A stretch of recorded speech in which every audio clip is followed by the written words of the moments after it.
Hello everyone, welcome to our YouTube channel. So today, I will be trying my best while speaking in English at the same time while unboxing and reviewing our Airsoft pistol. So I would like to apologize since our last video, it's been 2 weeks since we uploaded. We experienced small technical difficulties. At the same time, uh, I was busy while applying for the Philippine Air Force. So I had to fix my documents. I had to request certain requirements for me to be able to apply. In this video, we will be talking about our C15A Airsoft pistol. So it's this one. So we will be unboxing this one. At the same time, I will be reviewing and I will show you target practice. So without further ado, everyone, let's get it started. So today we have this one, C15A Plus. So this is the 6mm Airsoft pistol. So this is just a spring operated, so you don't need to buy batteries or gas since this is spring operated. Okay, so out of the box, you get your firearm. So this one is in full metal slide, full metal lower, then the full metal magazine. So today I will show you how to load the BBs into your magazine, and I will also try to fire this gun to show you the accuracy, at the same time the firepower, the feet per second of the gun itself. So let me just get rid of the box. Okay. As far as maintenance goes, you have here your screws. You can take this firearm apart and apply silicone oil inside, but that depends on you since this gun is not the same as the real Glock. So I have here the gas blowback one. So for the gas blowback, you pull this slide and take it apart like so. So it's that easy compared to this one where you have to take the screws apart for you to access the internals. So for you to access the internals, you have one screw here and there. So this is much harder to take apart compared to the real Glock or the replica one. So then you're good to go. Compared to this one is spring action or spring type pistol. So you don't need to buy gas or batteries like I said before. Then here's the magazine. So compared to the replica one, this magazine only takes single stack compared to the replica one, which is double stack. So here you can fit probably 11 to 12 BBs. I will show you how to load them. The BBs, we have this one, which is the 0.20 grams JER BBs. So this one is seamless like so. So it's seamless. I will show you how to load it now. So you pull this downward, then you load it with BBs.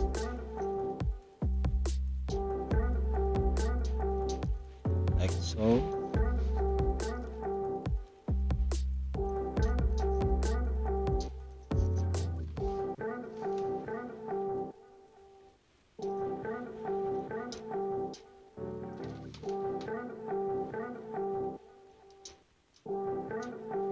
Okay, I recommend not to fill it up to this point, because when you pull the slide, the piston inside or the loading nozzle will push that down,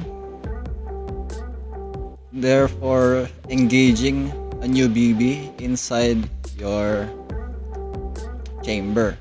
So don't fill this up until this point. Always leave one space of BB. So I will show you when you insert it. So it's satisfying to cock back because it's full metal. You can hear the metal slide rubbing against each other. So it's satisfying. So let's go outside and let's test fire this airsoft pistol.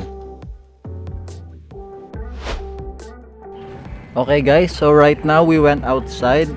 It just finished raining. So today I will show you this one. So it's the magazine we filled up earlier. Okay, so it takes at least 11 to 12 BBs. So our target right there is the green bottle. Let me just focus the camera. Okay, so the green bottle right there, that's our target. So we'll show you this one right now. Let's load it up.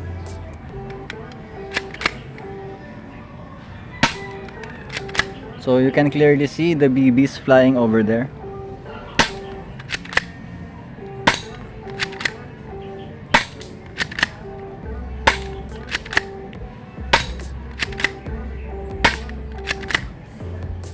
As you can see, I have terrible aim.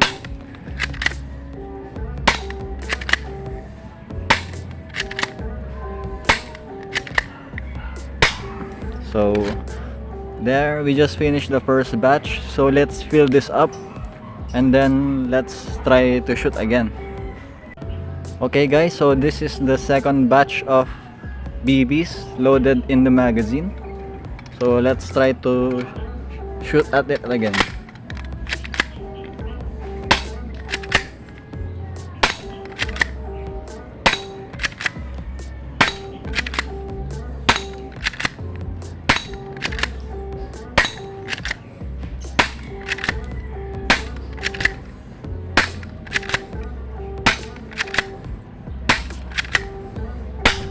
Okay, so that's the sound when you're out of BBs. So as you can see, the first batch I hit the bottle like 3 to 4 times only. Then at the second batch, I hit the bottle like 9 to 10 times. I can't remember.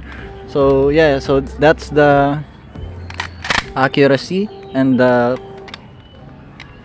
practice firing of this pistol. So yeah, let's go back inside and let's talk about my conclusion about this firearm. Okay guys, so we're finished with the target practice part of this video.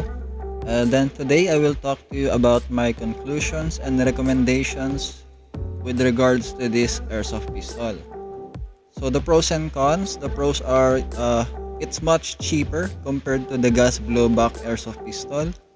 As far as maintenance goes, you don't need to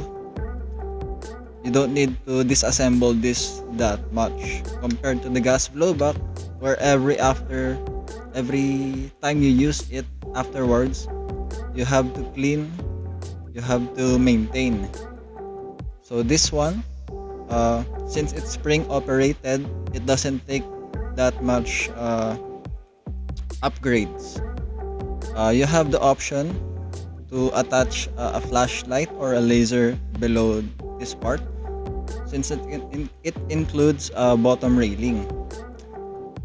As far as for the magazine, you can purchase extra magazines in the aftermarket, or just a simple speed loader for your BBs. Do I recommend using this in the airsoft field? As a sidearm, yes, you can use this one. But for a primary, I suggest getting an AEG or a gas blowback pistol. So this one is only good for backyard test firing or for plinking. No? So you can use this in the field if you want. However, it will take multiple shots to your opposition or enemy before they can feel the BB. For the price, this one is budget friendly. We have the bundle promo. I will leave the link down below so you can order yours. This one costs 1,800 Philippine pesos. It includes one pouch of BBs like this one. So when you order at our shop, buy this unit, then you will get inclusion of BBs. So that's it for this video, guys. I hope you enjoyed. I do apologize for my English if I'm still stuttering or in a loss of words. This is my first time recording in English. So I hope you liked the video, guys. Thanks for watching. All the links I will leave down below in the description, so you can get your own airsoft pistol. So that's it for today, guys. Thanks for watching. Have a nice day.